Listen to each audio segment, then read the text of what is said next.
ఇప్పుడు సమ్మర్ వచ్చిందంటే చాలా ఎక్కువ కవర్ చేస్తూ ఉంటారు. సో బాడీని స్కార్ఫ్ కట్టేసి మాస్క్ పెట్టుకొని ఇలా, సో అలా కవర్ చేయడం వల్ల కూడా ఏమైనా యాక్నీస్ వచ్చే ప్రాబ్లమ్స్ ఉంటాయి? ఈ యాక్నీ మేము కోవిడ్ తర్వాత దానికి ఒక పేరు కూడా వచ్చిందండి. ఓకే. మాస్క్ యాక్నీ, మాస్క్ నీ అని పేరు కూడా వచ్చింది. It's diagnosis now. So COVID అప్పుడు ఏమైపోయింది, we use to wear mask very continuously. So కంటిన్యూస్గా మాస్క్ ఉండేటప్పుడు ఏమయ్యేదంటే లోపల మాయిశ్చర్, మన హ్యూమిడిటీ, మనం బ్రీత్ చేసే హ్యూమిడిటీ అంతా అలానే ఉండడం, హీట్ ఒకటి, ఆ వార్మ్త్ లోపల ఉండిపోయి పోర్ క్లాగింగ్ లాగా అయ్యి మాస్క్ ఏరియా మట్టుకు మాత్రమే we use to see acne. So ఇవన్నీ కూడా ట్రిగర్ చేస్తాయి. We see different kinds of acne అండి. యాజ్ ఎ సైడ్ మీరు ఇప్పుడు కొన్ని ఆయిల్ యాక్నీ అంటాం. సో కొంతమంది ఇండస్ట్రియల్ గ్రేడ్ వర్కర్స్ ఉంటారు. So they handle certain products and everything.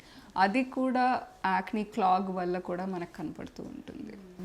Okay ma'am, ఇప్పుడు యాక్నీ సమస్య ఉన్న వాళ్ళు నార్మల్గా ఫేస్ వాషెస్ అని ఇలా వాడుతూ ఉంటారు, మేకప్స్ వాడుతూ ఉంటారు. అలా వాడచ్చు అంటారా? వాళ్ళకి సంబంధించి ఏవి పడితే అవి వాడుతూ ఉంటారు జనరల్గా. సో ఐడియల్గా ఫేస్ వాష్కి వచ్చేసరికండి anything which reduces the oil secretion, అంటే సాలిసిలిక్ యాసిడ్ అనేది కామన్గా యూస్ చేస్తూ ఉంటాం. So salicylic acid based face washes మనకి ఏదర్ 1 or 2% దొరుకుతూ ఉంటాయి. అది మనకి అన్క్లాగ్ చేయడానికి, కొంచెం క్లెన్స్ చేయడానికి హెల్ప్ అవుతుంది. అండ్ ఆల్సో ఆయిల్ ప్రొడక్షన్ని కొంచెం తగ్గిస్తుంది. So that is something we always use. అదే కాకుండా సర్టన్ ఇవి ఏంటంటే this are plus, they are helpful. కాకపోతే కొంతమంది మైల్డ్ క్లెన్జర్స్ అనేవి యాక్నీ స్కిన్ టైప్కి సూట్ అవ్వవు. చాలామంది we don't want chemical, we don't want this, but there is a concept to cleansing. So ఆ జిడ్డు పోకపోతే క్లెన్స్ అవ్వదు. For a dry skin types, మనకి అది ఉన్నది మాయిశ్చర్ని తీసేయలేము, ఆర్ ఉన్న లిటిల్ లిపిడ్ లేయర్ అంటాం, మనకి ఆ జిడ్డు కావాలి.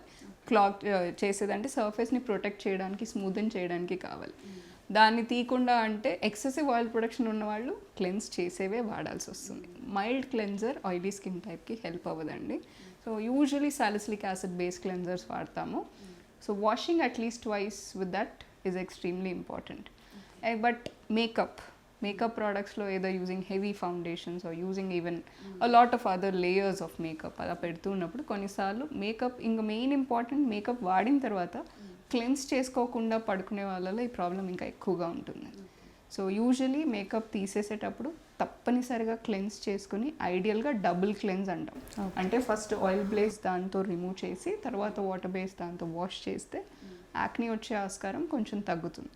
బట్ ఐడియలీ ట్రిగర్ అవుతుంది ప్రతిసారి మేకప్ వేసినప్పుడు అంటే మేకప్ ఆపితేనే యాక్నీ కంట్రోల్ అవుతుంది. ఓకే, ఇప్పుడు ఆన్ కెమెరా ఉన్నప్పుడు చాలా ఈ ప్రొఫెషన్లో ఉన్నవారు మెయిన్గా ఈ యాక్నీ సమస్య చాలా ఉంటుంది. సో వాళ్ళకి ఎలాంటి టిప్స్ ఇస్తారు మీరు? మెయిన్ థింగ్ అండి, as I said, makeup cleansing out చాలా important. But apart from that right now we're sitting with the lighting. So that heat also adds అనమాట దాన్ని యాడ్ ఆన్ అవ్వడం వల్ల ఆ క్లాగింగ్ కానీ ఒక కైండ్ ఆఫ్ మాయిశ్చర్ బిల్డప్ వీటన్నిటితో కూడా యాక్నీ పెరుగుతుంది.